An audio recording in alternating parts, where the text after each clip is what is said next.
Olá, meu querido, olá, minha querida, tudo bem com você? Espero que sim. Você que está ao vivo comigo no chat, beijo no seu coração, gratidão sempre. Pois bem, nós temos o caso Silvinei Vasquez, não é? Silvinei Vasquez foi preso ontem. Hoje, possivelmente, ele dará o seu depoimento. A defesa está tentando adiar esse depoimento. É importante dizer que ontem a Polícia Federal ouviu outras 10 pessoas em que envolve Silvinei Vasquez na sua implementação ali de blitz ilegais para impedir que eleitores chegassem às suas zonas eleitorais ali no Nordeste. Logo ele foi preso e hoje mesmo ele vai descer para Papuda, tá? Foi descoberto uma série de documentos que comprovam esse possível crime político, né, além de ser um crime administrativo. O que ocorre? Ele tentou impedir que eleitores chegassem às suas zonas eleitorais para votar em Lula no segundo turno, dia 30. E a grande questão que fica em relação a tudo isso é que se existe o envolvimento do ministro da Justiça e, consequentemente, de Bolsonaro nessa trama, que é uma espécie de golpe, não é? Contra o pleito eleitoral, tentando ali atrapalhar toda a democracia e o sistema eleitoral.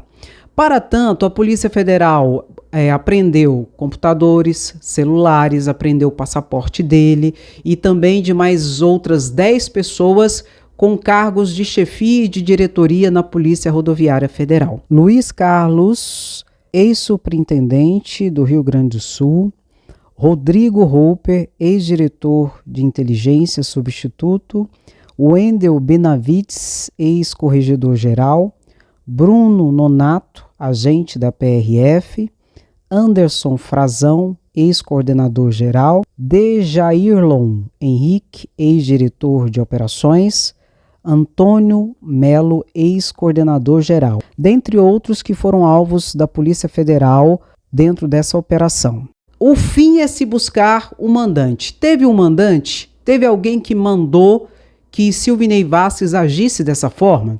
Porque existe, embora seja um órgão autônomo e singular, não é? A PRF, existe uma certa vinculação, existe uma total vinculação entre a PRF e o Ministério da Justiça, não é? Existe o Ministério da Justiça aqui, a PRF aqui. E acima do Ministério da Justiça está a Presidência da República, que à época era Bolsonaro. E o que você acha? Você acha que Anderson Torres está envolvido nessa trama? Claro que está. Minha opinião, claro que Anderson Torres está envolvido nessa trama golpista. Inclusive, uma delegada da Polícia Federal, que foi escolhida por Anderson Torres para assumir a subdiretoria do Serviço de Inteligência do Ministério da Justiça, ela disse em depoimento à CPMI que está ocorrendo na Câmara Legislativa do DF em relação ao ataque aos 3 poderes, que as planilhas que descobriram várias planilhas com quantas pessoas votaram para Lula, quantas pessoas, enfim, foi feita essa planilha pela delegada da Polícia Federal, Marília Alencar.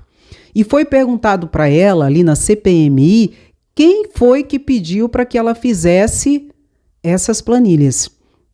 E ela disse que o ministro da Justiça, a quem ela era subordinada, pediu para que ela fizesse essas planilhas, essas situações que comprovavam que aqueles locais onde fizeram blitz eram estratégicos, porque muitos ali votavam e votaram em Lula. Tem relatórios. Na decisão de Alexandre de Moraes tem esse trecho aqui, que fala sobre uma descoberta da Polícia Federal em relação a Silvinei Vasquez.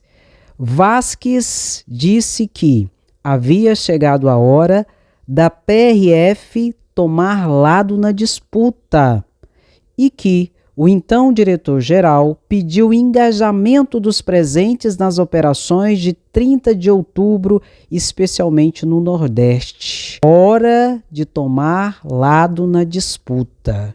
Isso aqui já fala tudo. Enfim, uma série de situações. Logo, pelo que tudo indica, o ministro da Justiça está envolvido nisso, bem como o Bolsonaro. Por que Bolsonaro, André? Porque ele seria o principal beneficiado de toda essa trama. Inclusive, já foi descoberto que houve uma reunião entre Silvinei Vasquez, Anderson Torres, o ministro da Justiça, e Bolsonaro antes do dia 30 de outubro de 2022, antes do segundo turno. E, pelo que tudo indica, foi uma reunião ali para deflagrar essa estratégia para tentar impedir eleitores para que eles não chegassem nas suas zonas eleitorais e pudessem então votar em Lula. E Alexandre de Moraes pediu a prisão de Silvinei Vasquez não foi à toa, foi a pedido da Polícia Federal. A Polícia Federal entendeu, dentro do processo ali de investigação, que muitas testemunhas estavam se sentindo intimidadas por Silvinei Vasquez. Assim, a Polícia Federal pediu a prisão de Silvinei Vasquez e Alexandre de Moraes atendeu ao pedido. É importante dizer que a Polícia Federal está investigando, o Supremo Tribunal Federal está comandando todo o processo. Existe 3 processos administrativos que investigam a conduta de Silvinei Vasquez, viu? E ele vai perder a sua aposentadoria, viu? Assim que for condenado, houver o processo e tudo mais. E existe também um estudo no Tribunal de Contas da União que estuda o bloqueio de bens e valores de Silvinei Vasquez. Por quê, Andréia? Porque Silvinei Vasquez também tem um outro processo de investigação em relação ao processo de licitação de carros blindados, de blindagem de viaturas da PRF, em que ele era o responsável. E existe ali suspeita de fraude de milhões de reais. Então, tudo isso está correndo por fora dessa investigação da Polícia Federal, ressaltando que ele já responde processo por crime eleitoral, por ter feito propaganda eleitoral na época das eleições, usando do seu cargo e de instalações públicas. Logo, meu querido, nós temos que encontrar quem nessa demanda? O cabeça, o chefe. E quem é o chefe maior de tudo isso? Nós já sabemos. Nós queremos a prisão de Bolsonaro. Silvinei Vasquez vai descer hoje para Papuda. Anderson Torres, acredito que também será encontrada provas que ligue ele a esse fato, o ex-ministro da Justiça de Bolsonaro, em especial Bolsonaro, e que seja feita a justiça. E o Conselho de Ética da Câmara de Deputados Federais decidiu arquivar o processo administrativo por falta de decoro parlamentar em relação ao deputado federal Nicolas Ferreira, em que ele agiu com uma atitude de transfobia clara e notória na Câmara de Deputados Federais, com essa cena patética aqui. E o Conselho de Ética decidiu, por maioria dos votos, arquivar o processo. Poderia ter dado pelo menos uma advertência, uma suspensão, não é? Se não queriam chegar à cassação do seu mandato, podia ter feito qualquer outra situação menor, mas já sinalizando que o Congresso Nacional não é a casa da mãe Joana. Mas, infelizmente, parece que é sim a casa da mãe Joana. Aliás, coitada da Joana, não é? A Joana tenta manter a ordem ali, coitada da Joana. Palhaçada! Em relação a Carla Zambelli, o Conselho de Ética também decidiu arquivar o processo ali de cassação do mandato de Carla Zambelli. Poderia também ter dado uma advertência, uma suspensão, não é? Mas não fizeram nada. Arquivaram. E nesse caso específico foi por um fato específico. Carla Zambelli xingou um outro deputado ali federal. Ou seja, o Congresso Nacional está passando a seguinte informação: o Congresso Nacional é uma zona. Pode fazer transfobia, xenofobia, pode xingar, pode fazer o que for que não dá nada. É isso que está passando o Congresso Nacional, é essa mensagem que o Congresso Nacional está passando para todos nós. Uma verdadeira casa da mãe Joana. Aí depois, deputados, senadores, os políticos em geral reclamam. Reclamam de quê, Andréia? Do ativismo judicial. É por isso que o Supremo Tribunal Federal, em muitas demandas, decide e toma a frente. Por quê? Porque quem deveria fazer, no caso o Congresso Nacional, não faz nada. Se omite, se cala. Mas sabe por que isso acontece? Você conta e eu conto. Eu conto. É porque são pares.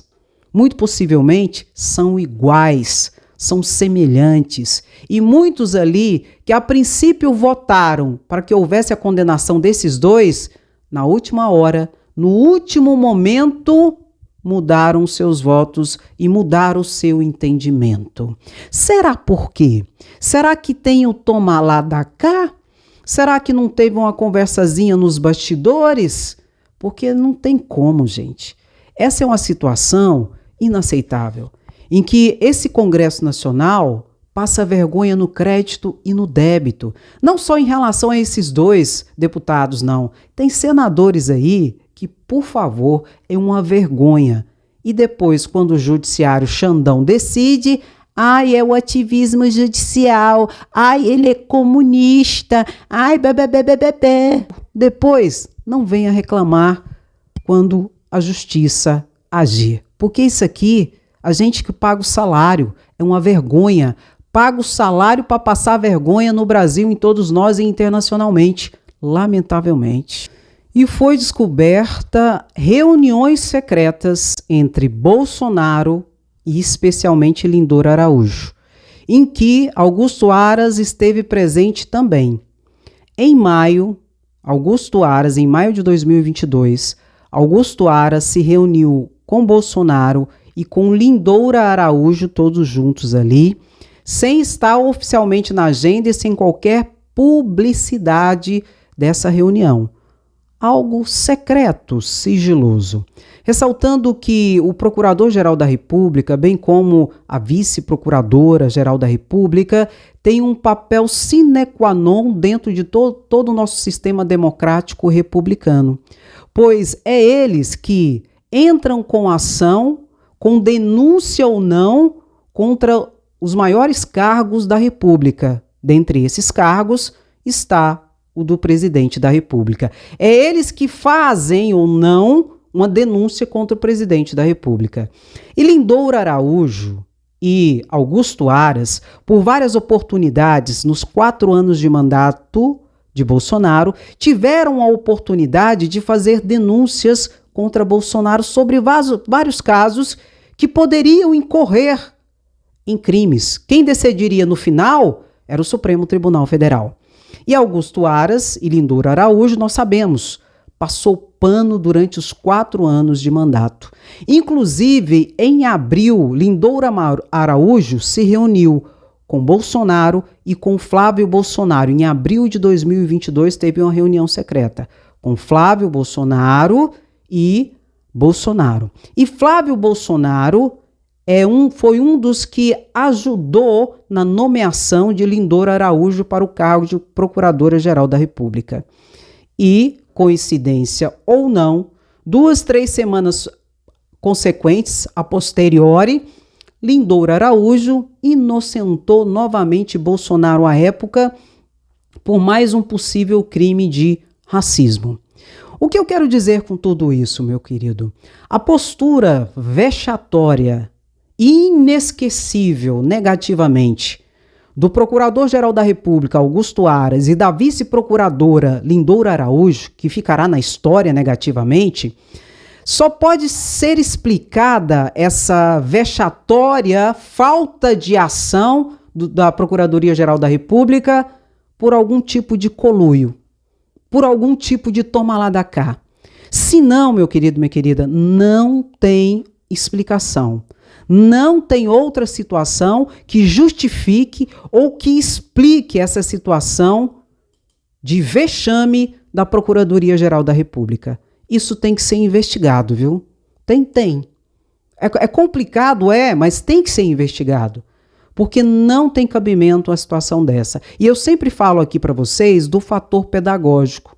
Se não fizer nada, daqui a pouco nós vamos ter um procurador pior do que Augusto Aras, uma vice-procuradora pior do que Lindor Araújo, em que a autoridade, na maior a escala de poder, apronta, faz, ofende, agride, vai contra as instituições democráticas, vai contra o pleito eleitoral, cria e acaba propiciando um ambiente favorável para um genocídio em relação à pandemia, para um genocídio em relação aos Yanomamis, e ninguém faz nada.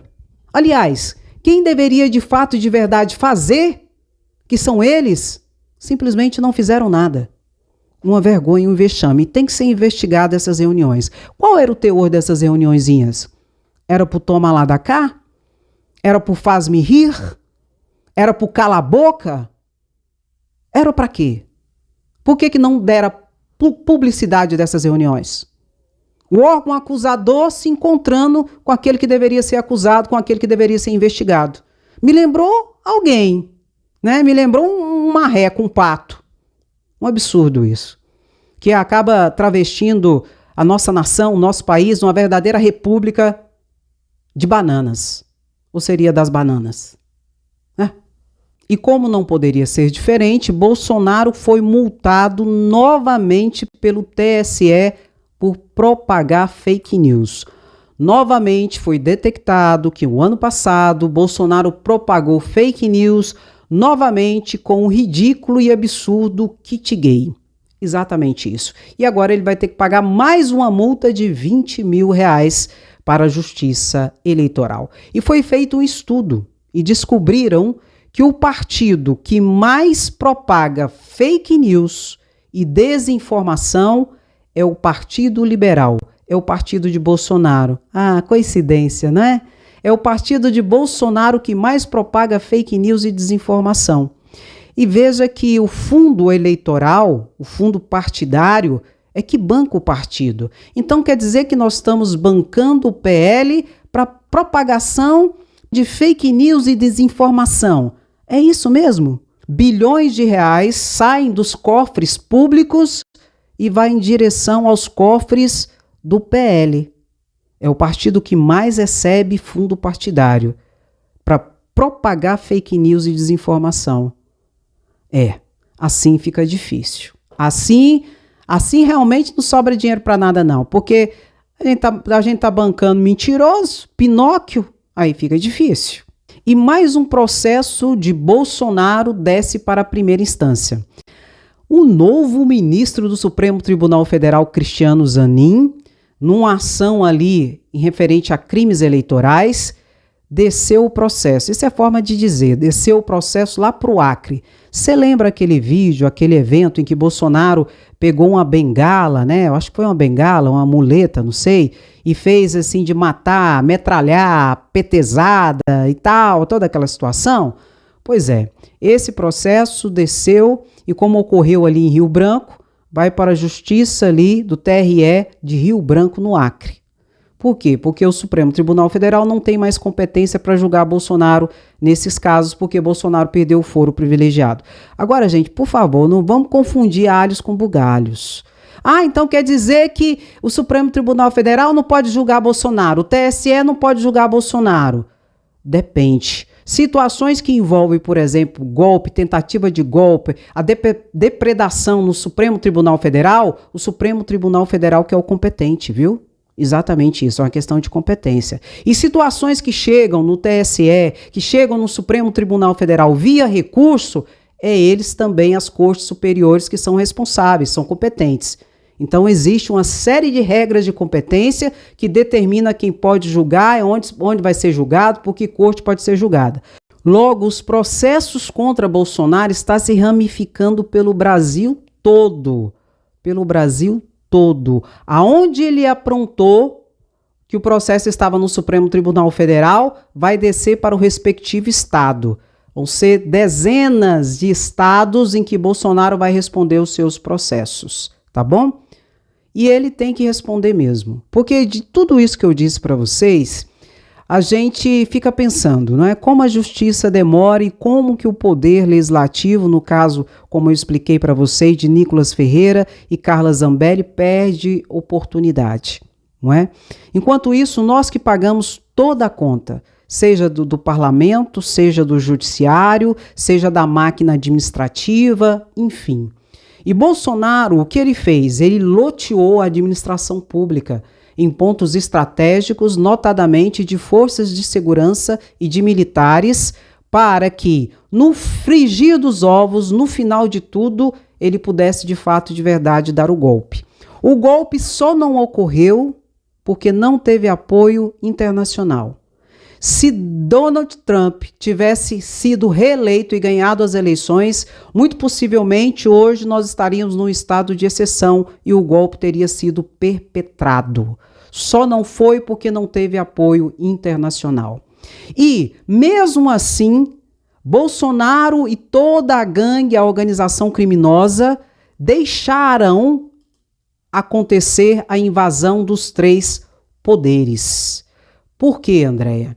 Porque usaram o gado, o pobre coitado do gado manipulado. Nem todos são manipulados. Muitos são violentos e fascistas de extrema direita. Outros são interessados porque existia o faz-me rir, o toma lá da cá. Mas muitos eram manipulados, gado. E eles usaram o gado como bucha de canhão. Deixa aí atacar os 3 poderes. Quem sabe a gente tem algumas baixas ali, mas vai fazer parte do processo. Processo esse que tinha como finalidade que o então governo recém-empossado Lula agisse com violência contra os golpistas. Assim, eles teriam todo um ambiente favorável para, de fato e de verdade, dizer que o governo Lula não tinha capacidade de estar ali presente na administração do país, pelo genocídio que fez e pelas mortes que houvera ali no dia 8 de janeiro. Só que eles caíram do cavalo. Caíram do cavalo porque não houve morte nenhuma. Assim, o ato insano e violento dos golpistas e dos extremistas foi um ato como um tiro no pé que reverberou contra eles mesmos.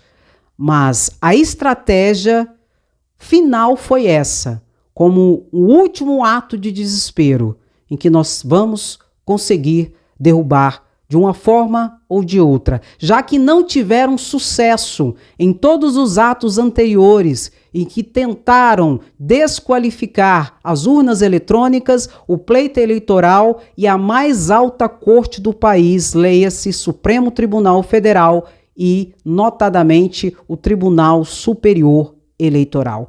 Tudo o que eles fizeram não deu certo. Deu como burros na água. E o ato final foi o dia 8 de janeiro, em que 40 pessoas possivelmente vão pegar mais de 30 anos, porque o Procurador-Geral da República, Augusto Aras, já pediu a condenação desses 40, Augusto Aras, hein? Augusto Aras, por 5 crimes, cuja soma das penas dá uns 30 anos de cadeia.